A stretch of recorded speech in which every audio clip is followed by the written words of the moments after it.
Caro, thank you so much for coming. I'm so excited to introduce you Caro Cobo. Caro is the female vocalist of El Feeling, and I want to talk a little bit more about who she is.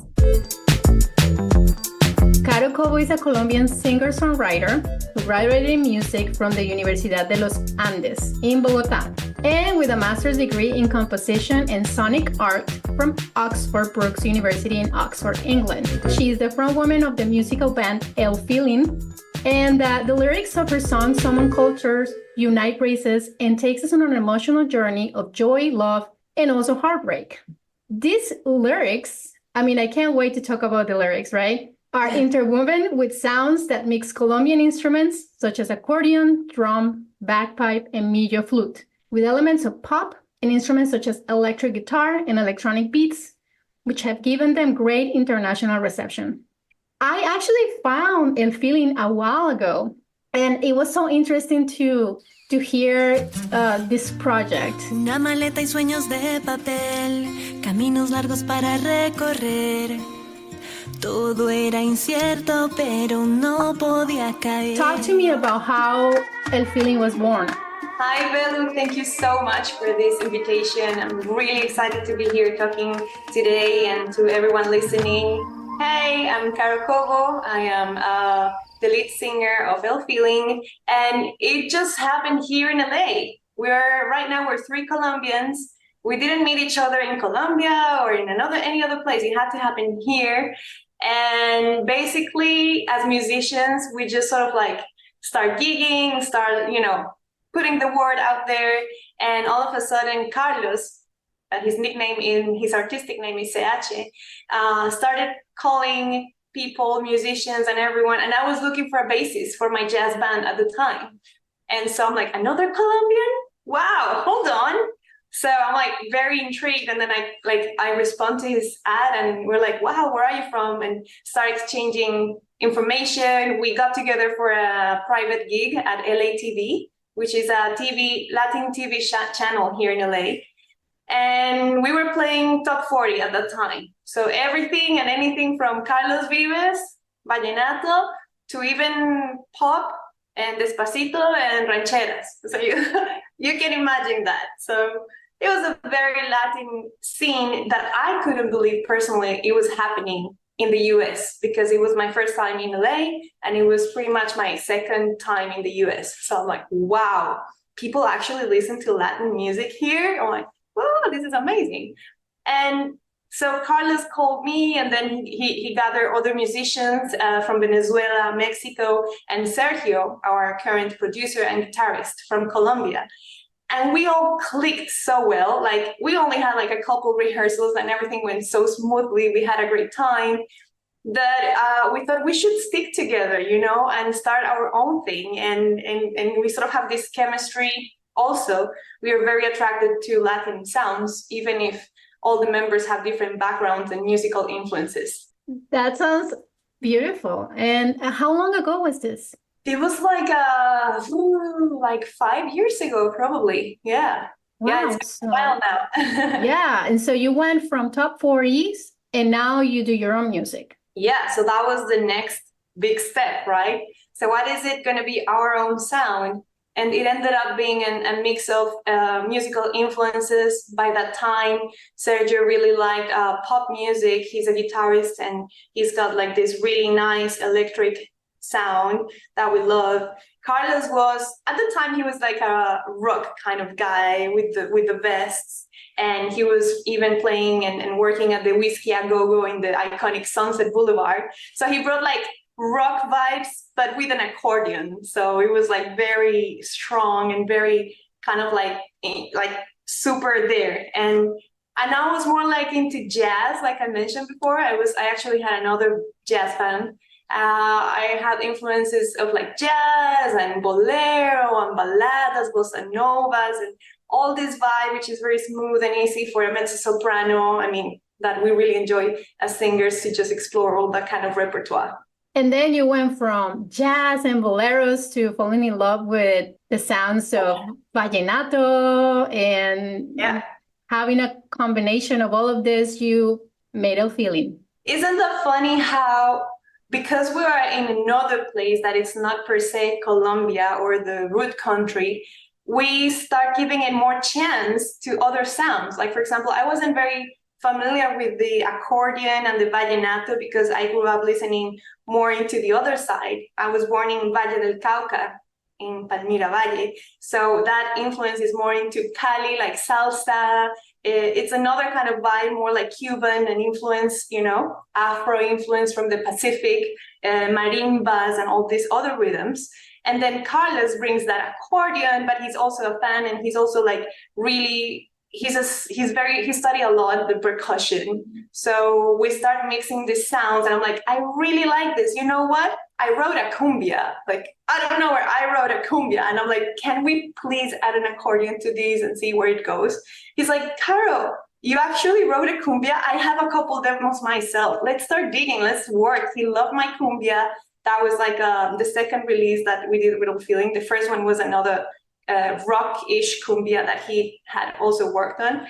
And it's just like, wow, it's amazing. And we really enjoy and have found a niche that loves connecting with Latin American vibes like this. What was the name of that cumbia, and how did you, I guess, get the inspiration? Yeah, that cumbia, it was called Tierra Nueva.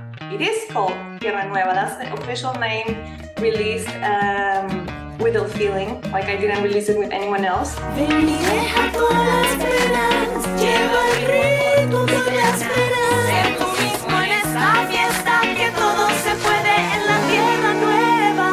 And the inspiration was, hey, I dream of a place where we can all coexist and live without feeling judged, without thinking where you come from or what's your background, what's your past like. No, we come to this Tierra Nueva, this new land, and we can be whatever we want to be and just sit around the music pretty much. Sounds amazing. I love that. I love that message. What did you find it hard to break into performing your own music in LA, or did you feel because you had already performed in the past, you had those connections? And how do you go about finding the right places for your band to perform? It's been a journey. And when you go to a new place, you are a brand new person, right? Exploring, getting to feel the culture, the people, and how they actually engage and consume that music. So to my surprise, in LA, there was a big cumbia movement and a big Mexican influence into these sort of sounds, which we all have our cumbia, like the cumbia villera in Argentina, or cumbia tradicional colombiana, or, Mexican cumbia. So it's kind of fun to see how lots of cultures converge in this city. And we own those sounds, and our own cumbia takes elements from also that vibe. So it's no longer a pure Colombian traditional cumbia. It might be a little bit influenced by where we're living at the moment.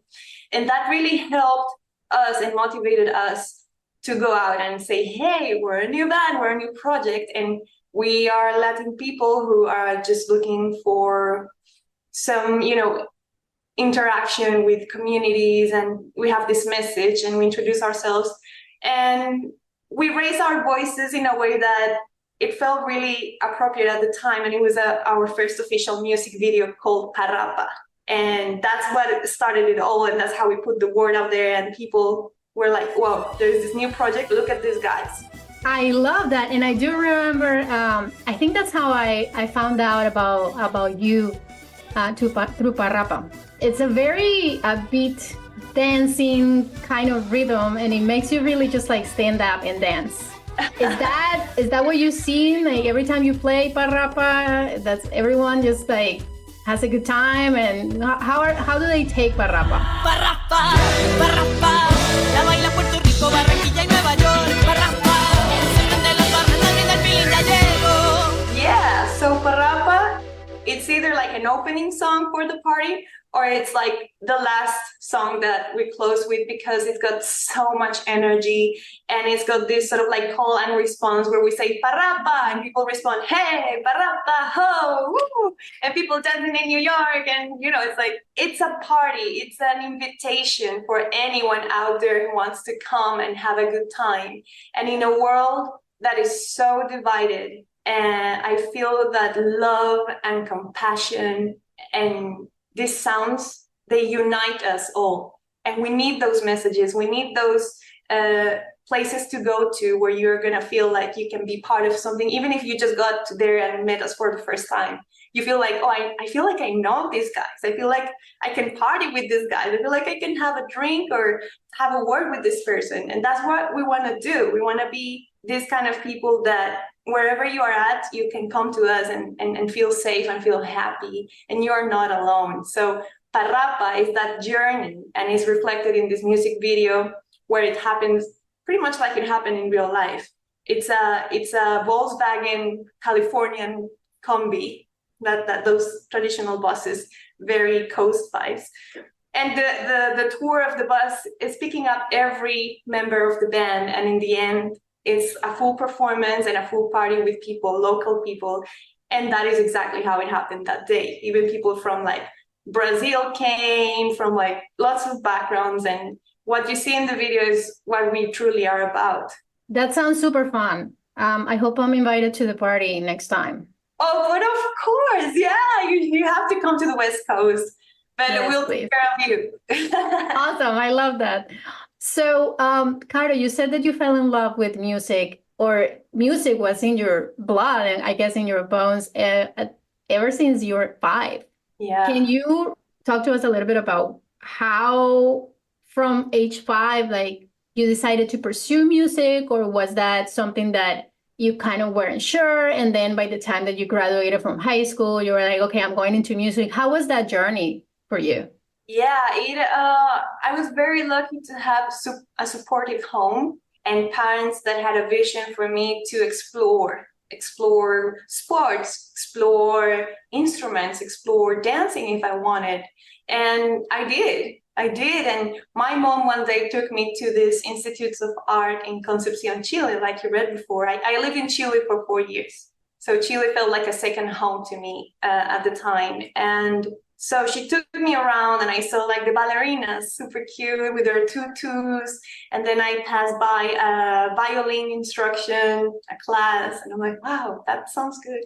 But then I saw a piano and I'm like, can I go there? Like, can I sit on that bench? And my mom was like, yes. So we were with Teresa Chang, which was the piano instructor at the school. I could barely reach the piano. Like my feet were like, you know, I was like super small at the time, but I love the feeling of having my fingers in the piano. And every time I hit a note, that was music to my ears. That was like a possibility of more. So I wanted more. And how does this work? So I sat there for about like half an hour, probably. My mom was like, okay, I see what's happening here.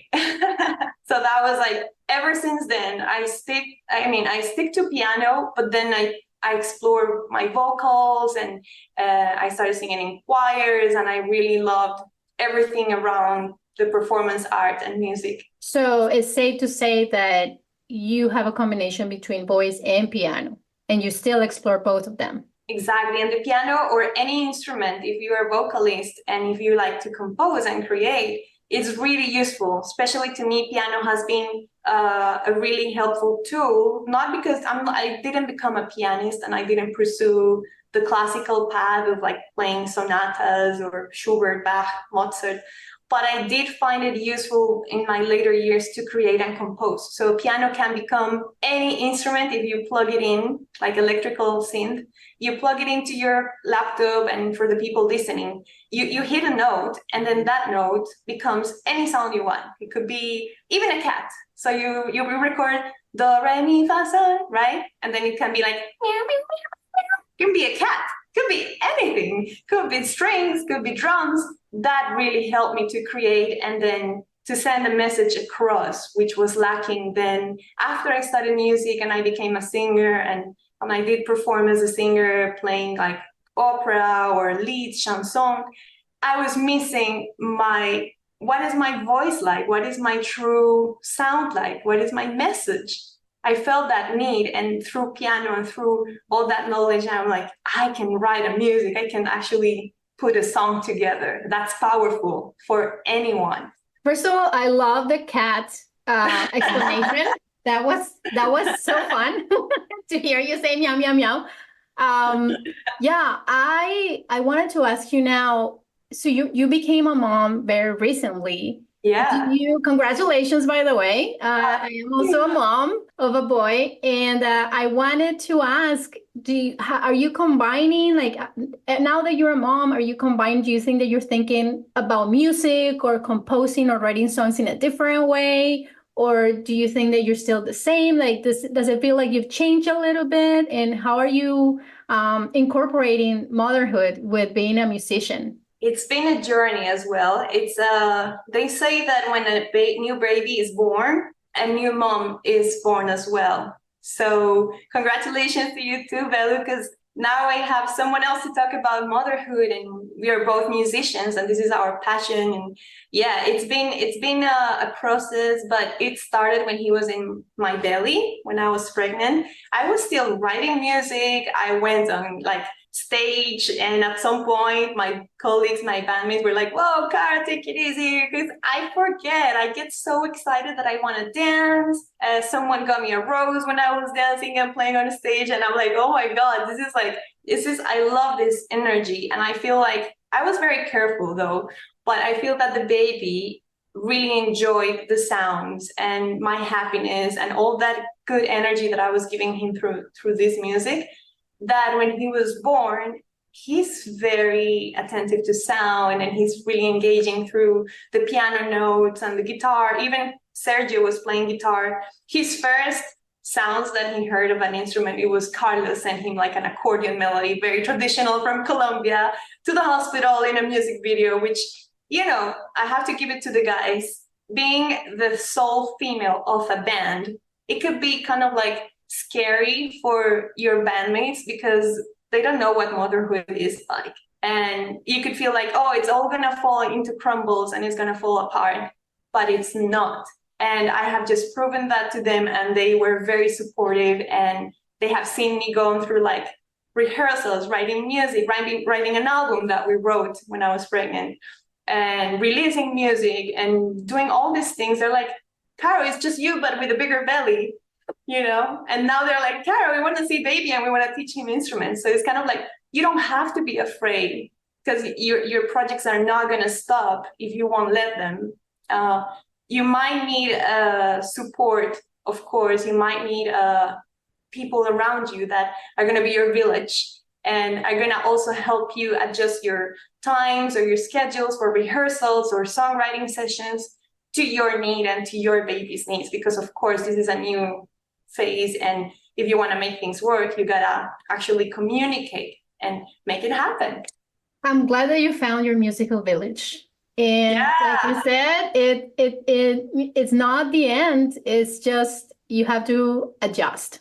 And the people around you, when they're supportive of you, you bloom and you continue to just be you and be creative. It's just you, like you said, it's just you, just with a belly, and now with a baby out of the belly. Yeah, but I have to say though, I have found a new, true, deep, new sense of respect for all mothers out there.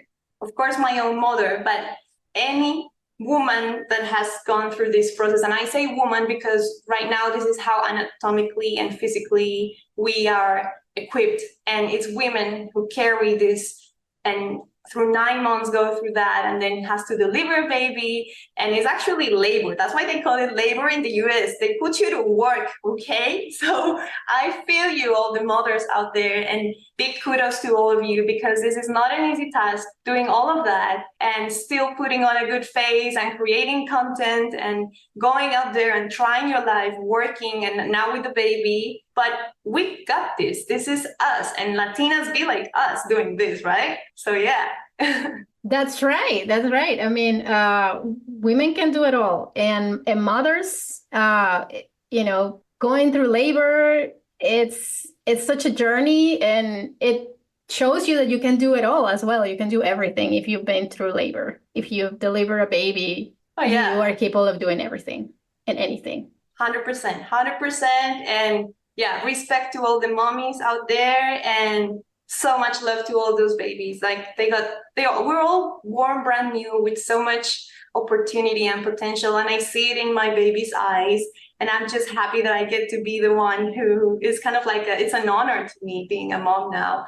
And also a mom who can explore sound and write songs. And I even wrote a song about being a mom and like about my baby with a feeling. So I hope to release it this year. I cannot wait to hear that song. Yeah. And speaking about ill feeling, what's next and what's happening in 2024? What are your plans? Well, we're back on stage, first of all. So we're going to bring again our sound, our tambora Josefina. We're going to bring all those new songs as well and our full show to the stages here, starting in California. And we are going to San Francisco, LA, maybe Santa Ana again, hits those venues in Long Beach, and continue to spread joy. Our mission is to just sort of like be there for people that they've gone through a week and then they want to just relax and have fun with us. I love that. Releasing the album, of course, that I just mentioned.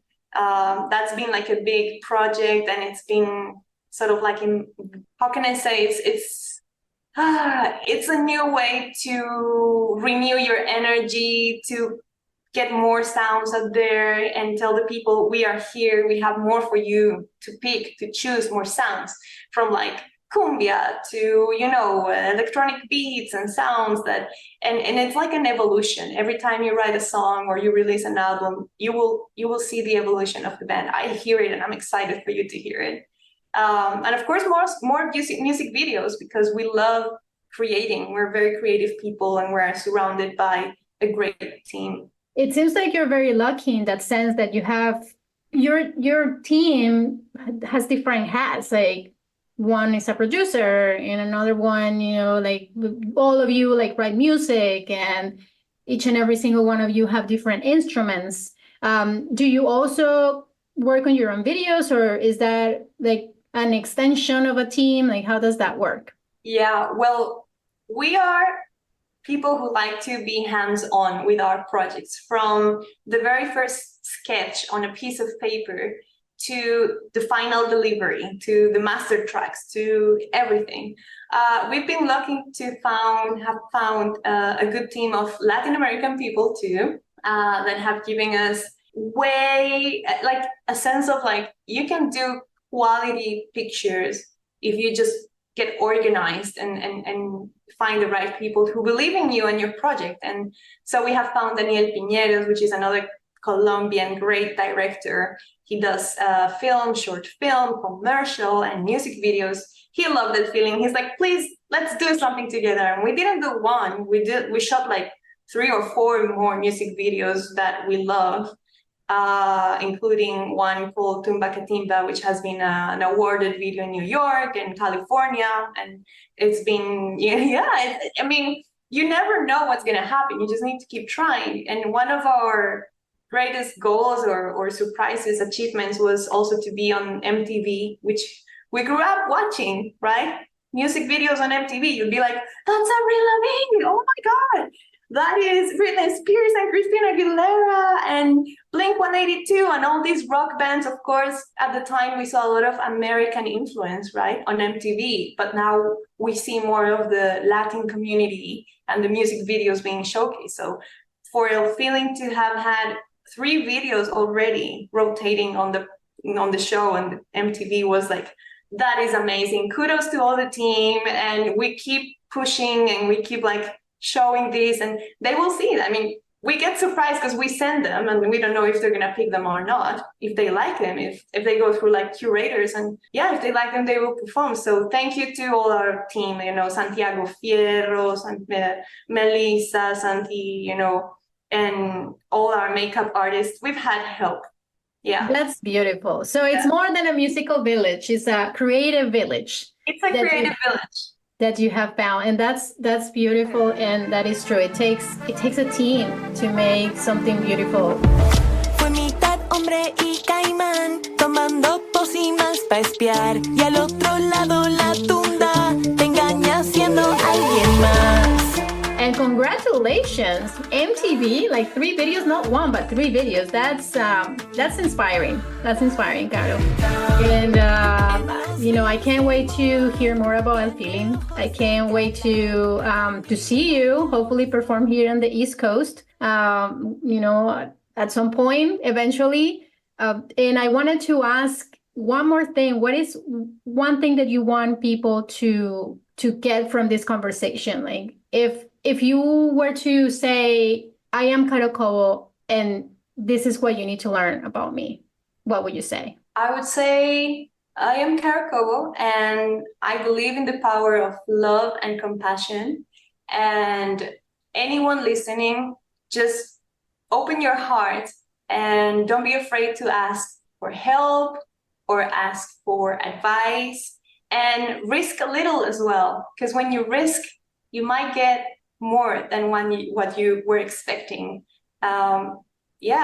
Also, be a team player, because today's generation, our communities, and everything this conversation has made me thought about is that really working in collaboration brings more, and we go up instead of pushing ourselves down. Yeah.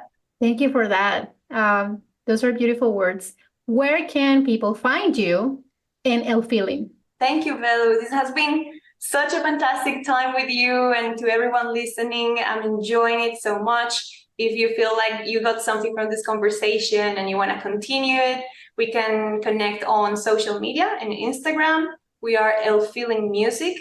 My personal Instagram is Caro Cobo. Of course, the music videos and all the music are available out there. Our YouTube channel is El Feeling Vevo. And Instagram, digital platforms, Spotify, Apple Music, all of them. Just look El Feeling. You can go start with Parrapa, Tierra Nueva, all the way to El Último Baile and other songs. Well, you heard Caro. There is no excuse. You can find them pretty much anywhere. Thank you, Caro, so much. This has been an inspiring conversation, and I'm so happy to meet you. Thank you, Velu. All the love and all the good vibes to you. Thanks for listening to this episode of Latinas Be Like Us. Remember to subscribe wherever you're listening, and to learn more or leave a donation, please go to our website, latinasbelikeus.com. See you next time.